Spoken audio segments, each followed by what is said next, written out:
அனைவருக்கும் இனிய பொங்கல் நல்வாழ்த்துக்கள். பொங்கல் அப்படின்னு சொல்றோம். சங்கராந்தி, உத்தராயணம் அப்படின்னு பேர். உத்தராயணம்னு ஏன் சொல்லணும்? உத்தரம் என்றால் உயர்ந்தது என்று அர்த்தம். உயர்ந்த என்றால் இந்த மார்கழி மாசம் இந்த 30 நாளும் பிரம்ம முகூர்த்த காலம் என்று தேவர்களுக்கு பேர். பொதுவாக 2 பட்சம் சொல்லுவோம். ஒன்று உத்தரபக்ஷம், இன்னொன்று தட்சிணபக்ஷம்னு சொல்லுவோம்.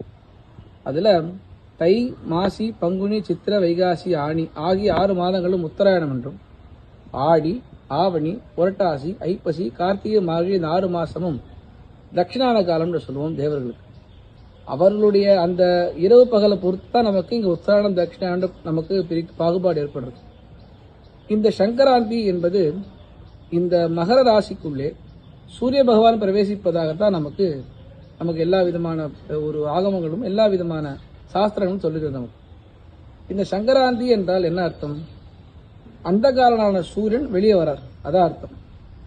பொதுவாக சூரியனை பத்தி சொல்றச்சே முதல்ல சொல்றச்சே ஆரோக்கியம் பாஸ்கரமன் விச்சேது ஸ்ரீமிச்சேத் புதாச்சனஹா ஈஸ்வரஹா ஞானமன் விச்சேது மோட்சமிச்சேத் ஜனார்தனா என்று சொல்றதா வழக்கம்.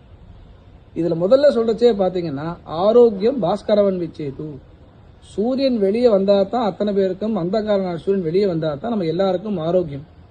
மந்த மாசமாவே இருந்துடுத்து அப்படின்னு சொன்னா அது மந்த காலமா தான் இருக்கும். சூரியன் வெளியே புறப்படுறார் அப்படின்னு சொன்னா உடல் ரீதியாகவும் சரி, இங்க இருக்கக்கூடிய அட்மாஸ்பியரும் சரி, எல்லாமே அப்பதான் துளிர் விடுறது. அப்படி இருக்கும்போது சூரியன் புறப்பட்டார் அப்படின்னு சொன்னா தான் நமக்கு எல்லா விதமான க்ஷேமங்களும் ஏற்படும். இதை உத்தேசிச்சு எல்லா கோயில்களிலும் மங்கர சங்கராந்திக்கு புறப்பாடு ஏற்படுத்தி திருமணம் ஏற்படுத்தி வச்சிருக்காங்க. ஸ்ரீரங்கம் கோயில் விசேஷத்துவமா என்ன, அது ஆகமங்கள் என்ன சொல்றதுன்னு பார்க்கலாம். நமக்கு பொதுவா இங்க பஞ்சபர்வோத்சவம்னு சொல்லுவோம். நம்ம பஞ்சபர்வோத்சவம் அப்படின்னு சொன்னா மாசப்பொறுப்பு, அமாவாசை, ஏகாதசி, பௌர்ணமி இவைகள்லாம் பஞ்சபர்வோத்சவ கணக்கு நமக்கு வருது. அப்படி இருக்கும்போது ஸ்ரீரங்கத்துல 3 மாச பிறப்புக்கு மட்டும்தான் இங்க நமக்கு புறப்பாடு ஏற்படுத்துறாங்க. அதாவது புண்ணிய காலத்துக்கு மட்டும் புறப்பாடு ஏற்படுத்துறதாக இங்க ஸ்ரீரங்கத்தில் வச்சிருக்காங்க. அதுல பார்த்தீங்கன்னா சித்திரை 1ஆம் தேதி புறப்படுவார், ஐப்பசி 1ஆம் தேதி புறப்படுவார், தை 1ஆம் தேதி புறப்படுவார்.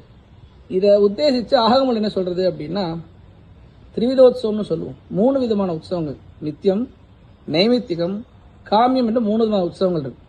இதுல நித்தியோத்சவங்கள் என்ன அப்படின்னா நமக்கு நடக்கக்கூடிய எல்லா பக்ஷோத்சவ, மாசோத்சவ, பிரம்மோத்சவ, சம்வத்சரோத்சவ, விவிதோத்சவம் எல்லாமே நித்தியோத்சவம் தான் நமக்கு.